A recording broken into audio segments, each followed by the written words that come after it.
Time is quickly running out, we must act fast, and hopefully China will act faster and more effectively than anyone, Trump added, also calling on Russia to pitch in with diplomatic and economic pressure. Speaking at the opening of a bilateral meeting earlier in the day, Xi was less bullish about solving the crisis, though said the leaders of the world's top two economies had reached many common understandings, and that both sides agreed to enhanced communication and cooperation on the nuclear issue on the Korean peninsula. Trump responded by saying, "I do believe there's a solution to that, as do you. History is filled with discarded regimes that have foolishly tested America's resolve," Trump told South Korean lawmakers.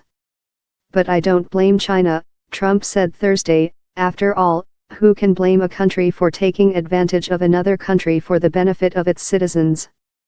Xi had rolled out a state visit plus for Trump, who was greeted at the Great Hall of the People by explosions of cannon fire as the American flag fluttered proudly on one side of a central flower garden, the star-spangled crimson Chinese flag on the other.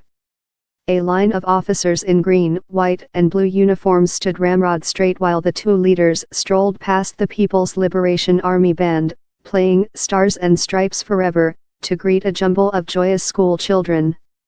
Speaking to the business community, Xi was keen to highlight the existing economic cooperation between the two superpowers, including the more than 5 million vehicles General Motors, Ford and Fiat Chrysler have together manufactured and sold last year in China, which he said was more than other parts of the world combined.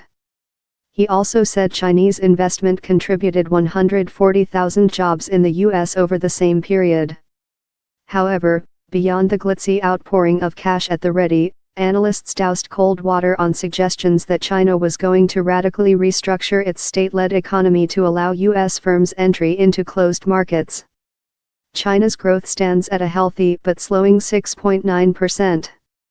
"I don't think there's any indication that the next 5 years are going to be significantly different from the first," says Elizabeth Economy, a China specialist at the Council on Foreign Relations. "This is a leader who believes that the state needs to keep its hand firmly on the levers of the economy.